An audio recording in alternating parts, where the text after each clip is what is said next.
Dear all, welcome to this new episode of this CATIA Talk. This time we will discuss about architecture with our CATIA champion Kerenza Harris.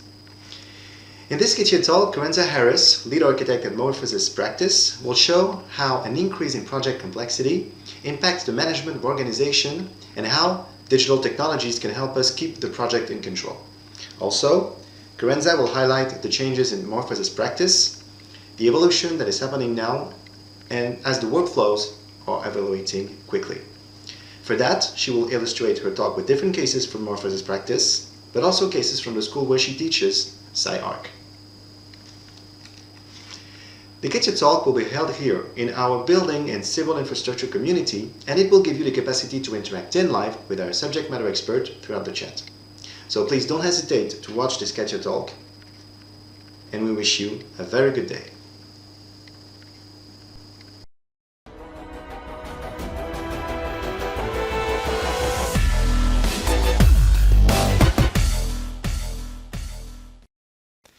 Okay, so welcome, Kerenza. Thank you very much for being there on this session of the CATIA Talk. So first, can you tell us a little bit about who you are, and can you tell us about your work at Morphosis as an architect? My name is Kerenza Harris, and I've been practicing architecture for over 10 years. I started my career at Gary Partners, which is Frank Gary's firm. And it's where I was introduced to CATIA. I started as a physical model maker, kind of dealing with the kind of analog part of putting together projects and buildings. And then I got really interested in the moment where we have to take all this physical information and translate it into digital form. And so that started a whole kind of interest in the kind of optimization and rationalization of form, and also transforming a piece of wood, a piece of paper into what will be ultimately a built piece of work. And I did that for a few years, and then I left the profession for a couple of years to teach at a university. I was teaching studio, kind of shifting a little bit and thinking about what I wanted to do. And I got approached by Morphosis Architect in, I think it was 2008. They had just won the Far Tower competition, which was a competition for a skyscraper at La Défense in France. And they had issues with, so the tower itself had a very complex geometry, and the design, the concept, the ideas, and the movement of the form was going faster than they could kind of follow in digital form. And so they did not have the right support digitally to allow the design to flow at the speed that it needed to flow. So I came in the firm with CATIA, and we started to rebuild the tower and rebuild the systems behind, the different assemblies in a way that was connecting directly with the kind of forming or the kind of morphing of the geometry. And we that started the history of that software in the firm, and began a whole new kind of trajectory where we are really pushing kind of a centralization of digital information in order to support and help advance the kind of the design of buildings. And so my particular areas of expertise are usually located in places, in buildings or architecture in general, that have a certain level of complexities. And the complexities can be geometrical. They can be just about the assemblies. It can be the sheer amount of information that we have to deal with. And it's very much about trying to resolve certain areas of the building inside and outside that require a higher level of control, maybe a higher level of detail, and maybe even some direct relationship with fabricators and materials and things like that. And so that's been my role in the office in the last few years. Okay, thank you very much. So the good transitions to, so I can ask the question about what is your usage of CATIA, and how long have you been working on with what kind of project? Yeah, so I was introduced to CATIA in 2000, I want to say 3 or 4, again at with Frank Gary's kind of workflow and the way they're approaching the making and the designing of buildings. And then at Morphosis, I was more involved in like guiding the direction in which we wanted to go. And so CATIA is used at Morphosis Architects in a way, in a more kind of a specific way, meaning that we have only a very specific amount of station or experts who use the program.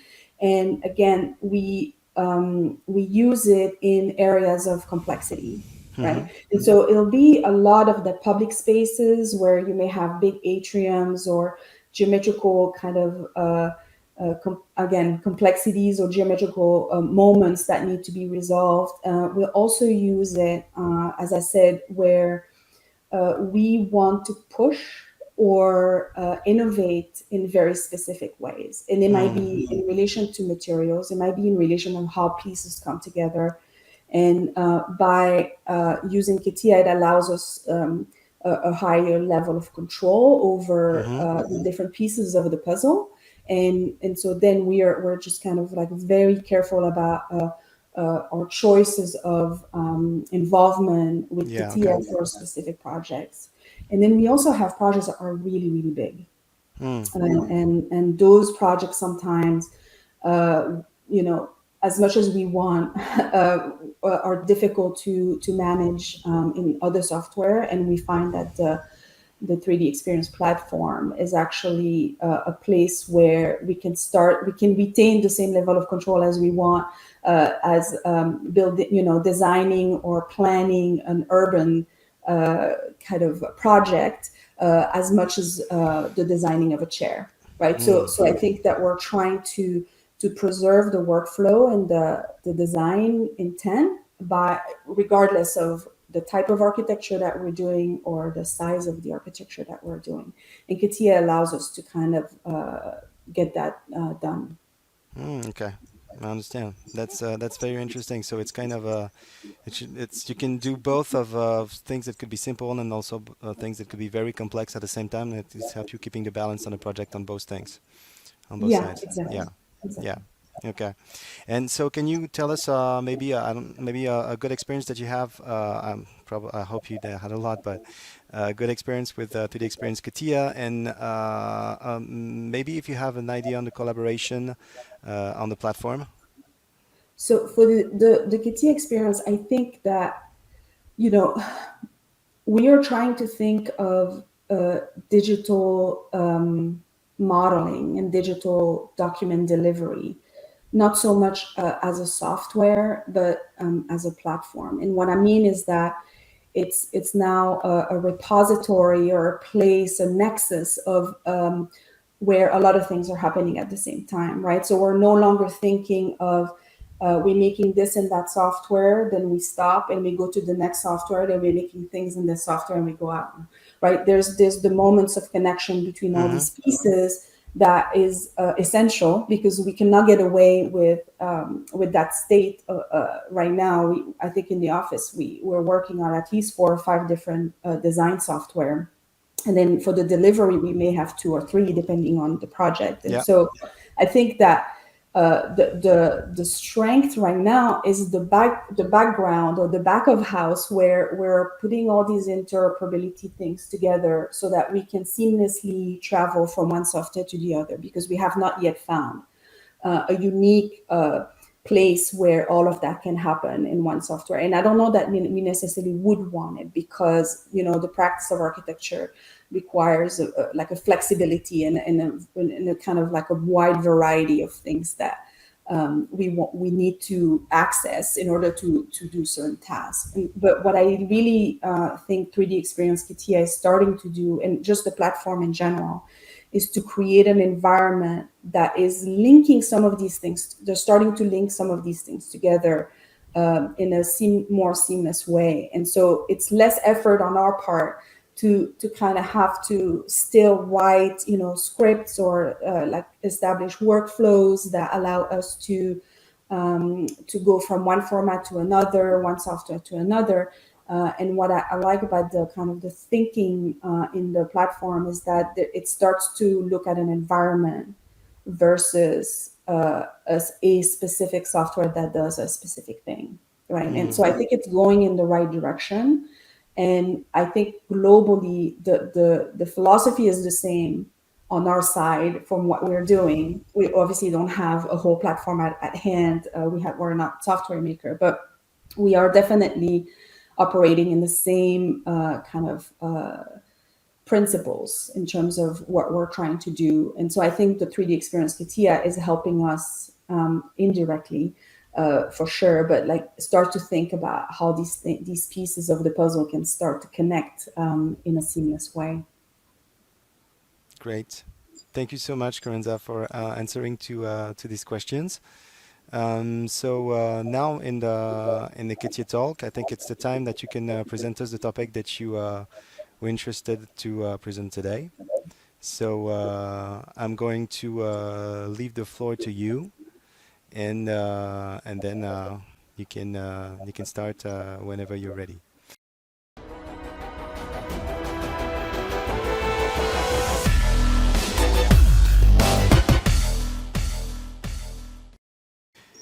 Well, thank you so much, Kerenza, for answering to the questions. Again, thank you so much for being there. So now it's the time for you, to present the topic you're interested to present. So I'm going to leave the floor to you, and we'll meet again at the end if any questions. Okay? Thank you very Okay, thank much. you so much. Thank you. Thank you. Thank you. So I think that I just wanted to show you a little bit what we do right now and some of the projects that we have under construction at this time that somewhat demonstrate some of the ideas that I discussed with you in the conversation. So Morphosis Architect today is definitely international firm. We have projects all over the world. We have a pretty wide library archive of projects that we have been working on for the last few decades. And so the kind of practice has evolved, obviously, all the way up to today with an increase in variety and typology of projects that we're working on, in not only in the type of buildings and projects that we're approaching, but also sizing. Size is always a big factor here. So I think it has definitely helped us to strategize about how we want to organize ourselves in the office and establish workflows that allows us to have that flexibility to be able to, as I said before, design a chair as well as designing a skyscraper or millions of square foot of buildings. So I think that it is part of this underlying organization that we have to try to systematize some of these processes. This is the ENI headquarters in San Donato. It's in Milan, Italy, and it's under construction right now. And this was also a competition that we won. And we used CATIA pretty extensively on this project. We used it on the exterior facades, some of the shaping of the some complex areas that we have in the project.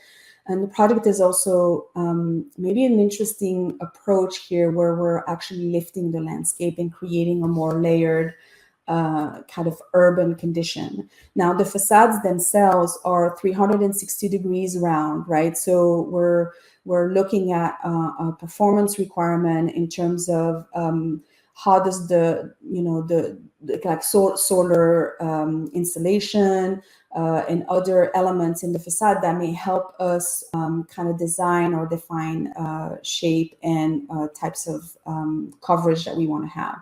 So these are some of the construction pictures where you see the glazing, and then on top of that, we'll lay out a perforated panel skin element that you saw in the first image, which is two different types, one blue, one orange, we call it. And those are stainless steel panels that go over the project. So the design of that facade was quite a large project. And then you can see also here beneath that, the bones of the buildings are also very carefully crafted, and we have these large cantilever for the bridges, like pedestrian bridges that connects the buildings together. We also have other types of like very intricate strategies for how the tectonic of the building is put together, and I think all of that is possible because we're really careful in paying attention to all these different pieces of the puzzle, right? And we're able to really coordinate them and retain a certain level of control. And what I mean by that is that we're able to connect all these different layers of the skin and all these layers of the bones together, and they are interacting with each other, and there is that relationship that's established, and that allows us to continue to design and modify and adjust to heighten the performance of the building and, again, retain control overall. This is a train station in Vigo, Spain. This one is also under construction, and you can see it's quite long. It's a TGV station, so it has the usual requirements in terms of the program. The trains are on the ground, and we have designed this whole station as well in a variety of software. CATIA was mostly involved in the front facade that we see here, which is a very, very long facade that changes shape as it moves forward. It was involved in some of the interior geometries and how to coordinate with structure as well. And then this is the central atrium that's under construction as well, where the main terminal is when people are entering and exiting. You can see that because we are pushing the tectonic and how pieces are coming together, the geometry and how that plays, we really need to have kind of a strong approach in terms of the digital control that we want over all these assemblies in order to make the project feasible, constructible, and on budget as well, right? So those are obviously always us trying to deliver an architecture that promotes, the client, what the architecture is going to be used for, and then also obviously making it kind of globally something that is efficient and that performs at the high level. This is a really, really big project that we have under construction in China right now. It's in Nanjing, and it's a conference center, and it's almost 2 million square feet, right? So it's quite big, and has a tower. The tower is a hotel, and the main kind of conference area is that lily pad, or that like plinth element that you have underneath it. And that one also was partially worked in CATIA. And we also coordinated all the exterior shell envelope elements in CATIA just to make sure that we're tracking materials, quantities and etc., all these things. And obviously, part of the work that we do is that we present you a roof that has thousands of metal panels, and behind the scene, we're obviously not proposing thousands of different panels. We're proposing something that looks very unique, but it actually is made out of very repetitive elements, and that the assemblies are also using a lot of repetitive elements. And so all of that requires a certain control over how we are conceptualizing and how we're modeling the elements. And, a certain knowledge about material, fabrication, and documentation as well. So all of these pieces come into play for us to be able to deliver this type of architecture without, making things too complicated, because there's an organization behind that. So this is a picture of the tower as it is getting built right now. And this is a picture from underneath the large roof with these very beautiful truss system that are supporting it. So this is, almost built. This is the last project that I wanted to show you today. It's the Orange County Museum of Art. So this is a very small museum, and it's local to our office. We are in Los Angeles, so it's very close to here. And this is a project that is also under construction right now. And again, on this one, we manage two spaces in CATIA, the exterior envelope and the interior atrium. And the atrium is located right here. Right, so we have an interior space and an exterior space, and we have again larger concepts about what the architecture is, what does it do, how does it represent, the kind of philosophy of the client, and how we can also try to utilize public spaces and create green spaces within the architecture. So again, I just wanted to mention that because there's a bigger, obviously, philosophy about what architecture is and how we're putting it together. And again, our workflow always functions with analog information. So we do have a kind of a back and forth between different types of information, and it always is integrated in the workflow. So we'll have a high focus on data, we have focus on documentation, 2D drawings, 3D drawings, and we'll also have immersives in the workflow. And so that's where the crux of this whole system is, to be able to kind of go back and forth without stopping and going every time, because we need to move from one thing to the other. And so this is our CATIA model. And what we do in CATIA in this particular project is that we did not necessarily form or shape the building directly. So what we did is that we bring the information, the kind of the form, right, the sculpture of the building in CATIA, and then we run a series of internal tools that start to break down the information and rationalize it on the big picture. So it's like the DNA of the architecture, and it also extracts a series of kind of information that we're going to be using in our drawings. So in this case, it would probably be like geometry information. It rebuilds the baseline surfaces as well, so that we can have a broader canvas on which we can start to look at the facade. And we do that for the entire exterior scope that we're going to be working on in CATIA. And then obviously that's the kind of the final kind of filleted portions of the project. What we did on this project is that we selected, we made a pattern of flat tiles on like cladding material, which is terracotta in this case, on the entirety of the exterior. And so what we did is that we did a lot of research about, can we create, well, first of all, understanding how do we manufacture and fabricate the tile, and then can we create a tile that doesn't need to be too complex. Because if we lay a panel horizontally, for example, on this, every single tile would hit the geometry in a different way. So we would have to twist everything, right? So we did a lot of strategizing and design work that allowed us to create a tile system that would flow over the geometry and allow the tile to remain single curved and rectangular throughout the project and work with the facade. And so once we found that, and you can see a little bit here, you see the tiles are kind of doing this, and then they're doing that.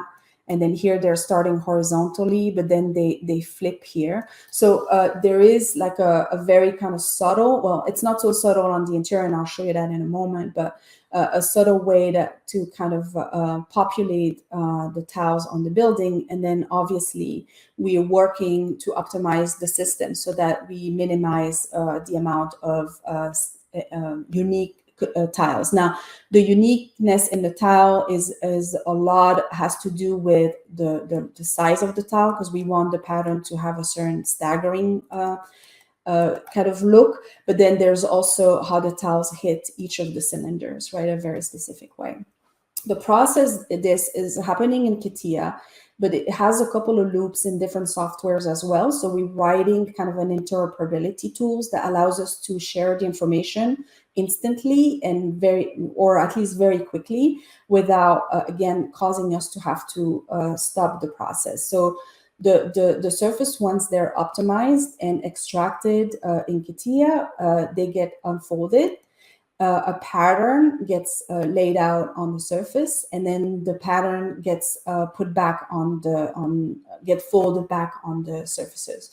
And what that means is that every single tile, as I said, would remain single curved if they need to be, or flat, but they are also all rectangular with 90-degree angles. And so it creates, again, it's linked to the way terracotta is being fabricated and how we process that. And it's also creating a very kind of rational, regular tiling element, but that allows us to create this kind of architecture. And this is, again, when the tiles are unfolded in CATIA, it's also generating a series of line drawings and a very kind of already some information that could be used later for documentation.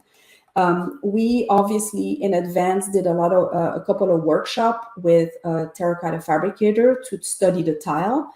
And those were some of the work that we did with them to try to figure things out. And here is, again, the flat tile on the flat surface, how it's been laid out one by one.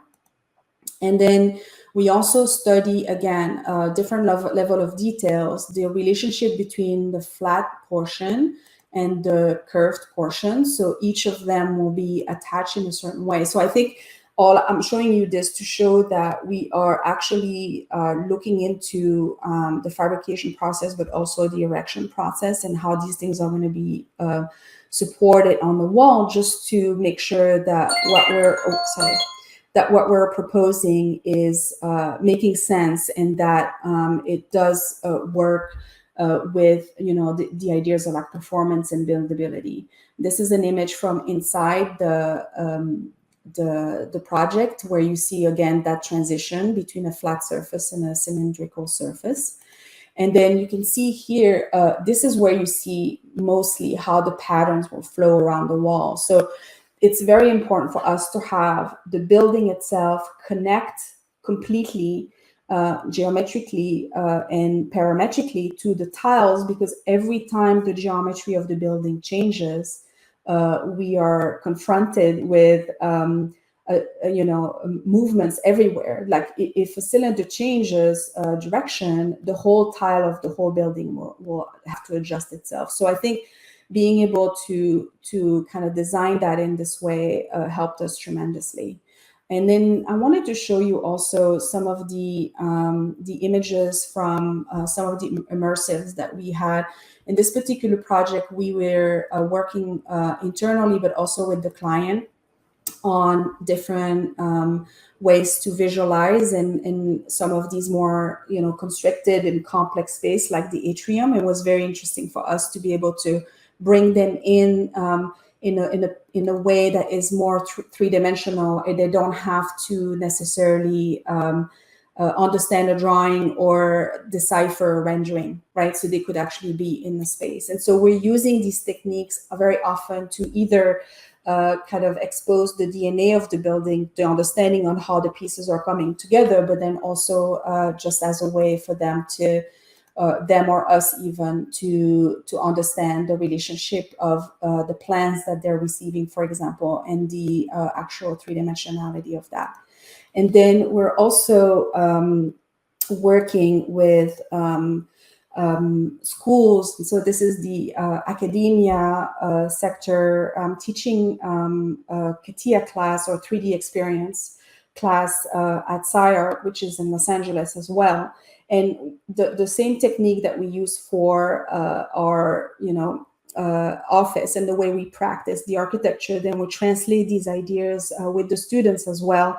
And as they're learning how to use CATIA, and we're also using some of the collaborative apps, we're in Swim and other communities and things like that. And so it's trying to get the students to pull from a different sets of tools and put them together to present a final composition that has been effectively developed in many, many different ways, just to communicate their ideas. So they're using a lot of different tools in order to do that. And there are not always within CATIA, but it's definitely driven and centralized in CATIA itself.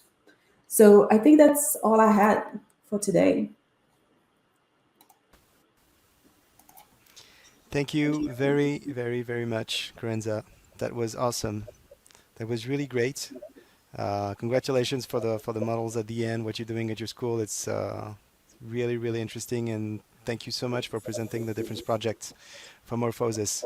And thank you so much for being at our Kitchen Talk, which is, I believe, the very first session that we do. One of the very first session that we do on architecture. So have you Cool. been, yeah, you've been a Kitchen champion for a long time. We've done a Yeah. lot of projects, so it's normal that you are one of our first guests for the Kitchen Talk series on architecture. So Thank you very much. yeah, Yeah.